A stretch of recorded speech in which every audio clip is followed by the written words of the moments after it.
Life's storms still come, and when they do, I run to you like I used to. You help me see, you help me stand, still safe and warm in your gentle hands. You showed me strength is more than might, that real men lift, they don't take flight. A heart so firm, yet soft to hold, the greatest love a heart can know.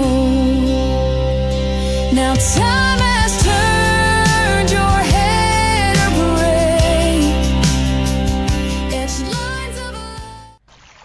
Bienvenue frères et sœurs au thème du samedi. Et aujourd'hui, le thème de ce samedi s'intitule « Triompher des injustices ». Triompher des injustices au nom de Jésus.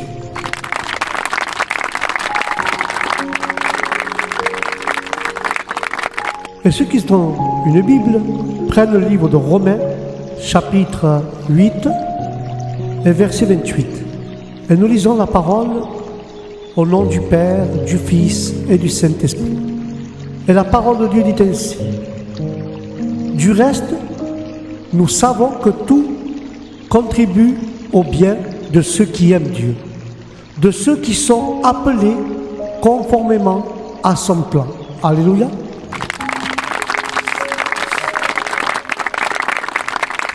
Frères et sœurs, toi qui m'écoutes, ne laisse pas les injustices te faire douter de l'amour du Père qu'il a envers toi.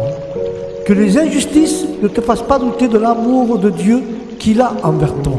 Car son amour pour toi dépasse ta compréhension et tes incompréhensions. Alors que nous ne aimons pas, il est intervenu à la croix pour nous. Et maintenant que nous l'aimons, il ne manquera pas d'intervenir. Mais je t'incite à que tu gardes la foi dans son amour pour toi. Lorsque tu ne le ressens pas, car son amour pour toi ne change pas. L'amour que Dieu a pour toi, il ne change pas.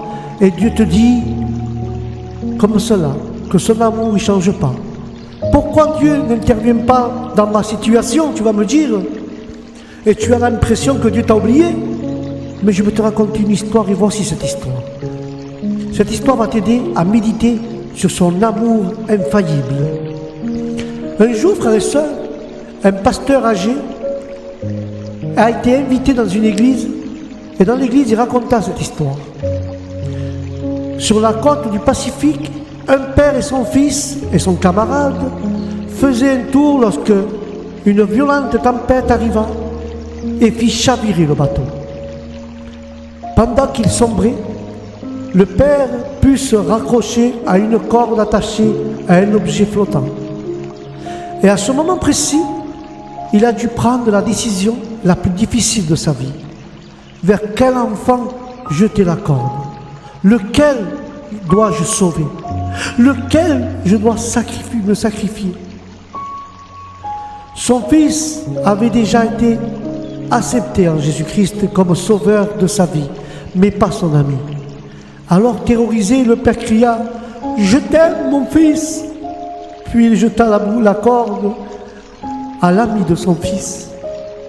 Il savait qu'il se retrouverait avec son fils dans l'éternité. À la fin de la célébration, un adolescent vint dire au prédicateur âgé: « Belle histoire, monsieur le pasteur, mais quel papa sensé sacrifierait son propre fils dans l'espérance que son copain devienne chrétien ?» Et le pasteur répondit: « Tu as très bien compris. Cela n'a pas de sens, mais pourtant, ce que ça a coûté à Dieu le Père de sacrifier son Fils Jésus, son Fils unique pour nous pécheurs. Mais sache que j'étais ce Père et ton pasteur était l'ami de mon Fils. Comme ce Père qui est dans cette histoire a sacrifié son Fils. Dieu le Père a sacrifié son Fils, Jésus, pour te sauver, toi qui m'écoutes ce soir, au nom de Jésus.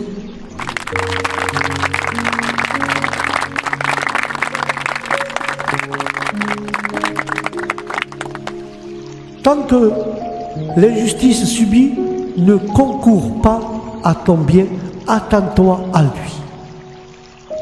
Tout n'est pas fini, frères et sœurs. Quand nous voyons Romains 8, 28, nous voyons de la manière partielle sur terre. C'est pour ça que 1 Corinthiens 13, 9 nous te dit que nous allons voir le film complet là-haut. Aujourd'hui, prends un temps pour te rappeler combien tu es aimé de Dieu. Que Dieu réprimande le diable. Lorsque Satan utilise l'injustice pour tenter de te faire croire à un mensonge, rappelle à ta conscience que Dieu t'aime d'un grand amour au nom de Jésus.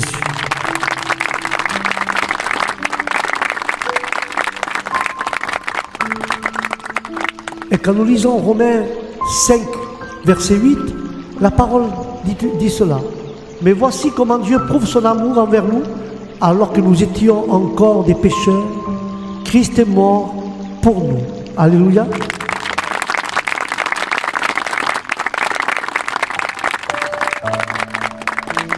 Frères et sœurs, toi qui m'écoutes, demeure dans son amour que Dieu a pour toi, et non dans ton amour que tu as pour lui. Lorsque nous lisons les évangiles, nous pouvons nous apercevoir que l'apôtre Pierre est le disciple qui voulait montrer aux autres combien il aimait Jésus. En revanche, l'apôtre Jean se décrit comme étant le disciple que Jésus aimait. C'est comme si l'un voulait montrer son amour pour Dieu et l'autre voulait montrer l'amour de Dieu pour lui. Ce n'est ni ton amour pour Dieu, ni mon amour pour Dieu, aussi fort qu'il puisse être, qui fera la différence dans nos vies. Car c'est son amour qu'il a pour nous qui fait la différence au nom de Jésus.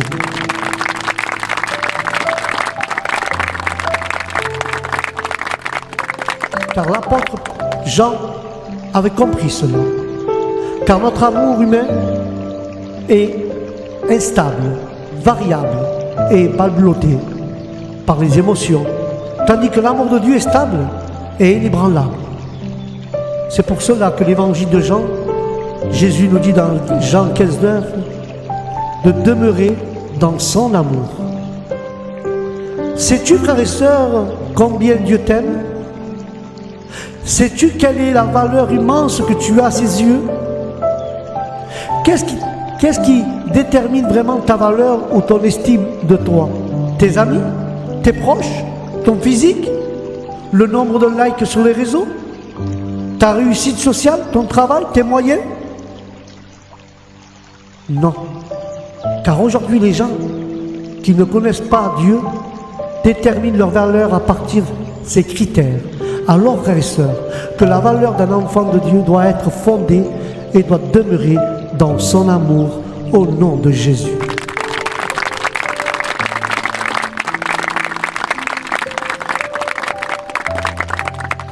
Peut-être que ta valeur est altérée par des erreurs, par des fautes ou par celles des autres.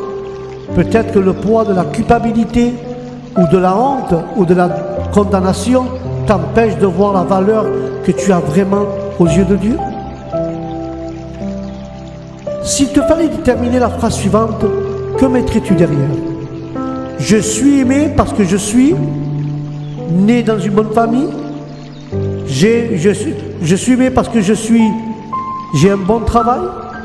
Je suis aimé parce que je fais des choses bien. Je suis aimé parce que je respecte les gens.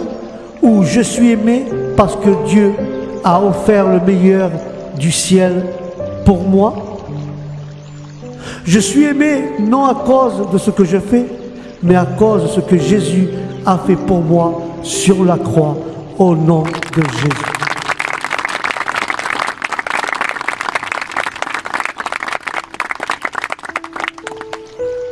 Et quand nous lisons Matthieu 14, 28 à 31, Pierre lui répondit, « Seigneur, si c'est toi, ordonne-moi d'aller vers toi sur l'eau. » Jésus lui dit, « Viens. » Pierre sortit de la barque et marcha sur l'eau pour aller vers Jésus. Mais voyant que le vent était fort, il eut peur. Il commença à s'enfoncer et s'écria, « Seigneur, sauve-moi. » Aussitôt Jésus tendit la main, l'empoigna et lui dit, « Homme de peu de foi, pourquoi as-tu douté ?» Alléluia.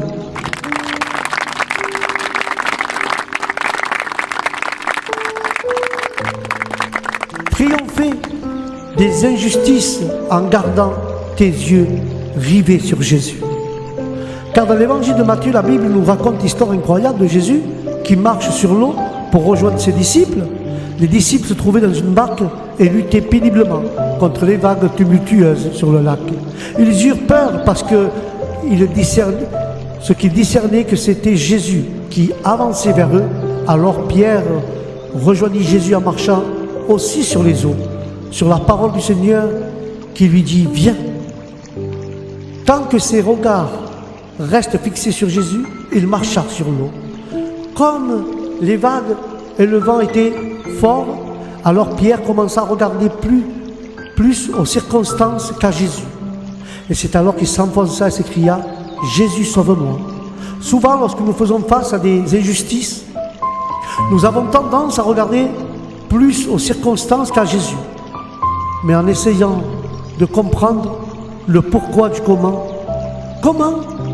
et comme Pierre, nous nous efforçons dans les vagues des incompréhensions, de la confusion et des découragements. Car la peur vient remplacer la foi. Car nos yeux sont fixés sur une autre chose que sur Jésus lui-même. Ne regardons pas notre passé, ne regarde pas tes erreurs ou les erreurs des autres, à ce que nous a fait. Non, ne regarde pas tout cela. Mais face aux injustices, ne cherche pas à savoir si tu as une grande foi ou une petite foi. Cherche plutôt à fixer tes regards sur Jésus, car la foi, c'est de fixer son regard sur notre Seigneur Jésus-Christ. Amen et amen.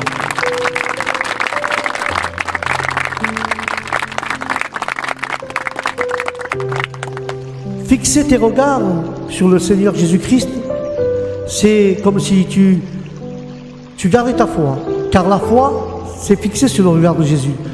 C'est pour ça que, selon Hébreux 12, versets 1 à 3, lorsque quelqu'un fixe ses regards sur Jésus, il arrive à rejeter le fardeau du péché. Quand tu fixes le regard sur Jésus, il court sa course avec persévérance. Quand tu fixes le regard sur Jésus, tu triomphes du mépris et du rejet. Tu supportes aussi l'opposition des hommes contre lui.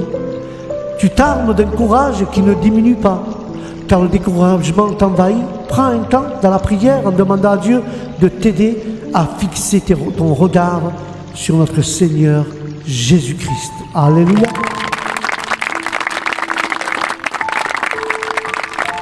C'est pour ça que le livre des Hébreux, chapitre 12 et verset 15, dit ainsi: « Veillez à ce que personne ne vous prive de la grâce de Dieu, à ce qu'aucune racine d'amertume produisant des rejetons ne cause du trouble et que beaucoup n'en soient affectés. » Amen.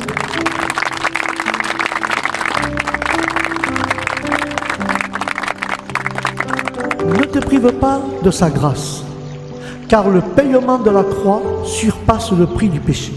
Là où le péché a abondé, sa grâce surabonde. Car la grâce comme le pardon sont offerts gratuitement par le moyen de la foi à celles et ceux qui ont commis une faute. Car la grâce est une faveur imméritée. Que ce soit une injustice que tu as subie ou que tu as commise, tu as besoin de sa grâce. Car l'un des effets sur cette faveur imméritée, c'est qu'elle produit à nous la force de triompher du péché et de l'offense. Car le péché ne peut pas exercer sa puissance pour celles et ceux qui placent sous la puissance de sa grâce. C'est pour ça que le Romains 6,14 parle de cela. C'est juste extraordinaire, car Dieu a déversé abondamment cette grâce sur toi et sur moi. Mais Romains 5,15 nous parle de ça aussi, qu'elle t'aidera à triompher des tempêtes de la vie et va t'éclairer et va irradier tout ce qui te gêne sur ton passage et enlever toute trace d'amertume qu'il puisse avoir dans ton âme au nom de Jésus.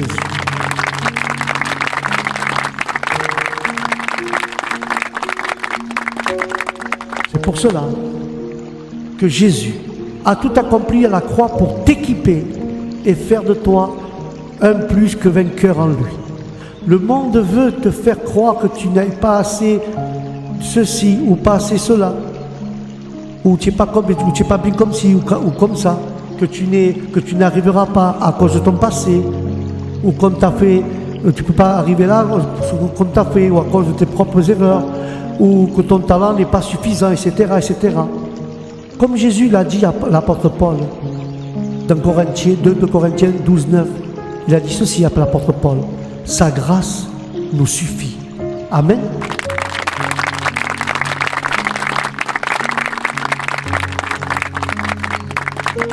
Mais je veux t'encourager de ne pas regarder ta vie au travers des injustices que tu as pu traverser, mais à travers ce que Jésus a traversé. Ne laisse pas ce qui te limiter ce que Dieu a pour toi. Face aux injustices, confie-toi dans sa grâce, afin de pouvoir puiser ta force et la force dont tu as besoin de persévérer et d'obtenir la percée que tu attends.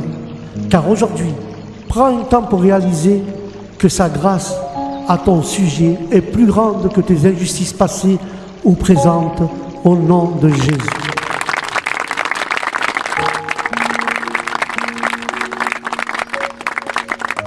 C'est pour cela que le second livre de Corinthiens, chapitre 1, verset 20, dit ainsi: en effet, pour toutes les promesses de Dieu, c'est en lui que se trouve le oui.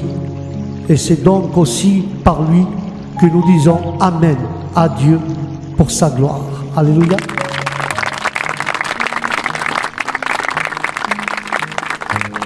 Dans la tempête, frères et sœurs, accroche-toi à ses promesses. Il est écrit que Jésus, dans toutes les promesses de Dieu qu'il a pour nous, sont oui et amen. Car Jésus est la promesse faite chair pour toi et pour moi. Et par lui, Dieu ne nous promet pas uniquement de te faire justice, mais il est ta justice.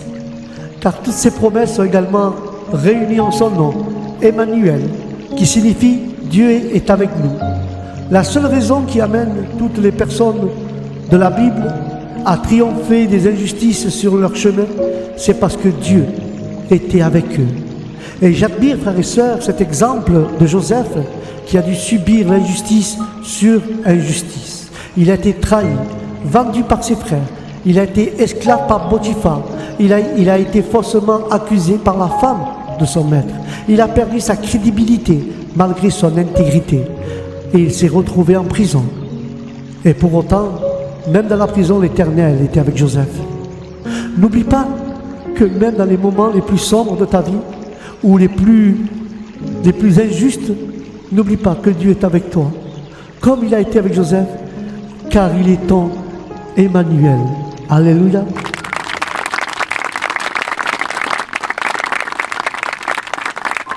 Si Dieu est avec toi, jamais Dieu va t'abandonner. Il ne nous abandonne jamais, Dieu. Il est toujours avec nous. C'est pourquoi nous devons, nous aussi, faire ce que nous pouvons pour rester avec lui. N'oublie pas. N'oublie jamais Dieu dans ta tête. Tu es celle ou celui avec qui Dieu est, malgré les délais, les temps difficiles, les incompréhensions, les injustices. Alors Dieu veut que tu t'accroches à lui. Que tu t'accroches à ses promesses quand même. Il est avec toi face aux injustices. Apprends à faire plus confiance à Dieu. Car la promesse Rappelle-toi de la promesse que Dieu fait. Et raccroche-toi aux promesses de Dieu. Car il est la promesse Emmanuel. Il est avec toi. Il a promis de te délivrer, de te libérer et de te faire justice. Alors toi qui m'écoutes, frères et sœurs, garde confiance. Car Dieu, il est fidèle. Et si tu peux prendre un temps pour te rappeler combien Dieu est fidèle, tu peux compter sur lui à tout moment. Mais rappelle-toi avec certitude qu'il y a une date d'expiration dans tous tes problèmes. Dans tous tes problèmes, il y a une date d'expiration. Tes problèmes vont finir. Amen.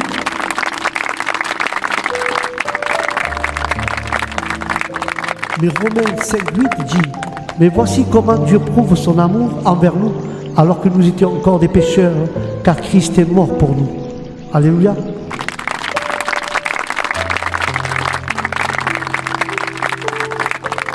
Si le Christ est avec nous, alors il nous protège, car il protège la paix qu'il donne.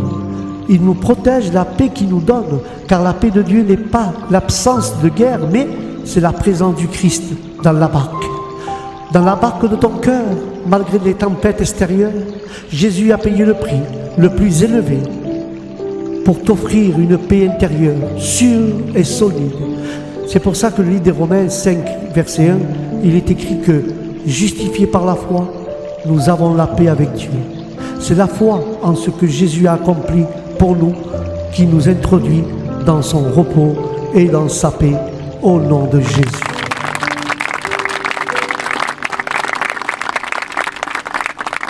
Mais lorsque nous traversons, frères et sœurs, des injustices que les autres font à notre rencontre, rappelons-nous toujours quelle injustice Jésus a traversé pour que nous puissions jouir pleinement de sa paix.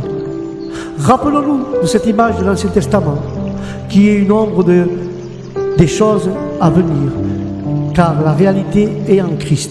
Car le livre Corinthiens 2,17, ce qui suit se trouve aussi dans les évangiles, dans Lévitique 4, lorsqu'un homme péchait, il amenait un agneau au sacrificateur. Et le sacrificateur examinait alors l'agneau qui devait être sans défaut. Ce n'était pas le pécheur qui avait péché qui était examiné, mais c'est l'agneau qui est examiné et exécuté. Amen.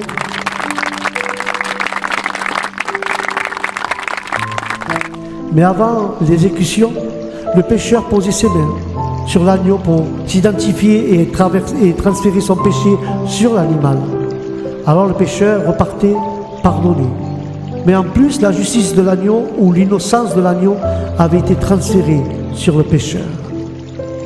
Jésus, frères et sœurs, est l'agneau parfait qui a été examiné pour toi et pour moi, pour que nous puissions être pardonnés, justifiés et recevoir sa paix au nom de Jésus.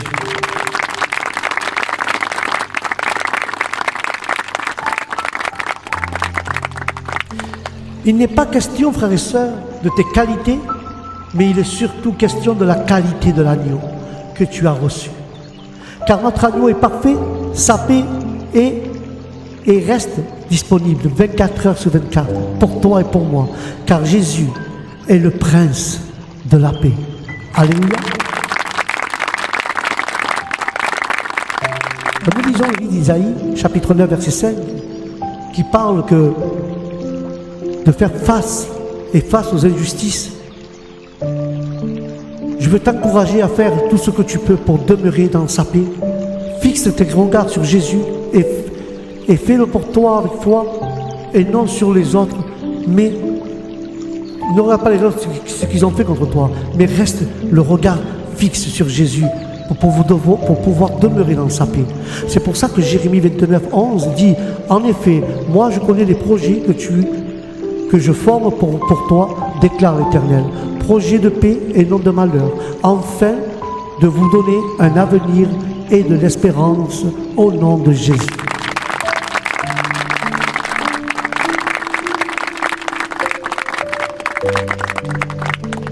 Alors je t'invite à ce que tu deviennes un prisonnier de son espérance, car la paix de Dieu est toujours accompagnée de son espérance, car l'Éternel a des projets de paix pour toi, et pour te la donner, et il veut te donner un avenir et de l'espérance, car Jérémie 29, 11, Dieu sait ce qu'il fait pour toi.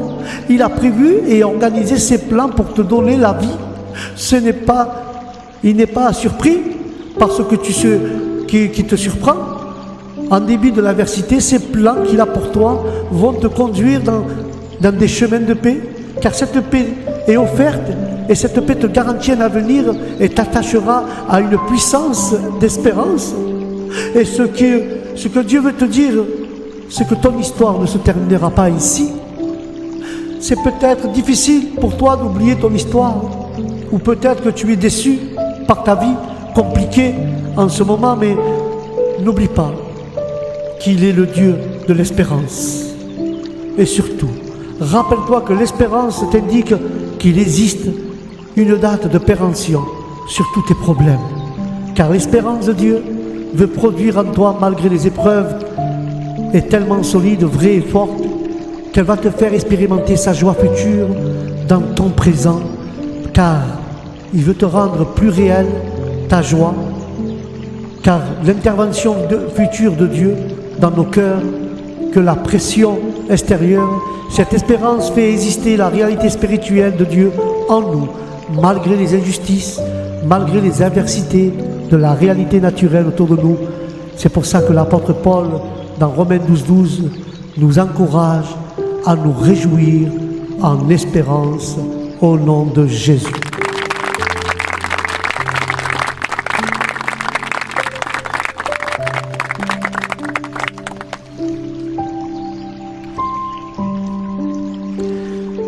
Et je vais conclure avec cela, frères et sœurs.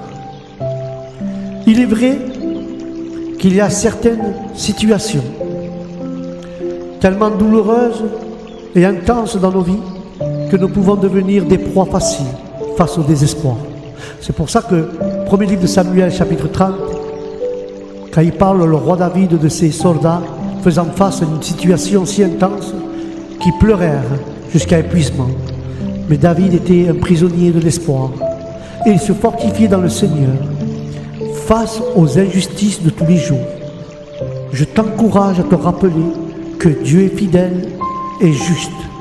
Il est celui qui te fera naître en toi l'espoir et c'est lui qui va te fortifier et il te fortifiera.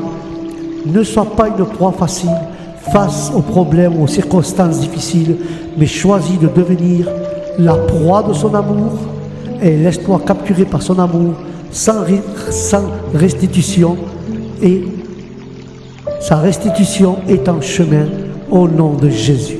Amen et amen.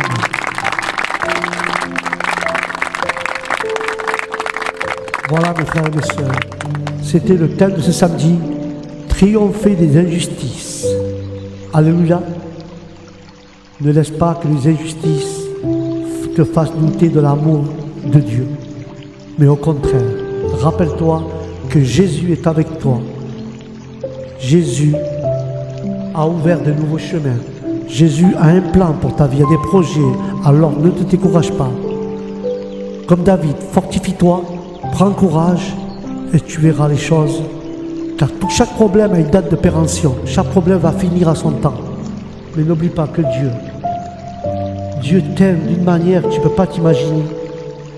Car lui, il est fidèle et juste et il fera naître en toi l'espoir dans ton cœur qui va te fortifier pour que tu puisses devenir la proie de son amour et suivre le chemin qu'il a tracé pour toi au nom de Jésus. Alléluia.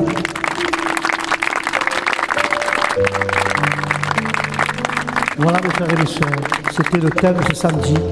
Sur ce, que Dieu vous bénisse. Je vous dis au prochain samedi pour un nouveau thème. Que la paix de Dieu vous accompagne où ce que vous y allez et le Saint-Esprit qui vous conduise dans toute la vérité des Saintes Écritures. Sur ce, à samedi prochain, que Dieu vous bénisse. Shalom.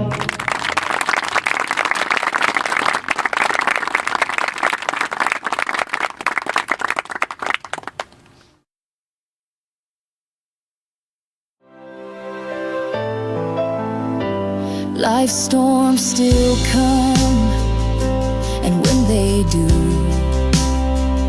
I run to you like I used to. You help me see, you help me stand, still safe and warm in your gentle hands. You showed me strength is more than might, that real men lift, they don't take flight. A heart so firm, yet soft to hold, the greatest love a heart can know. Now time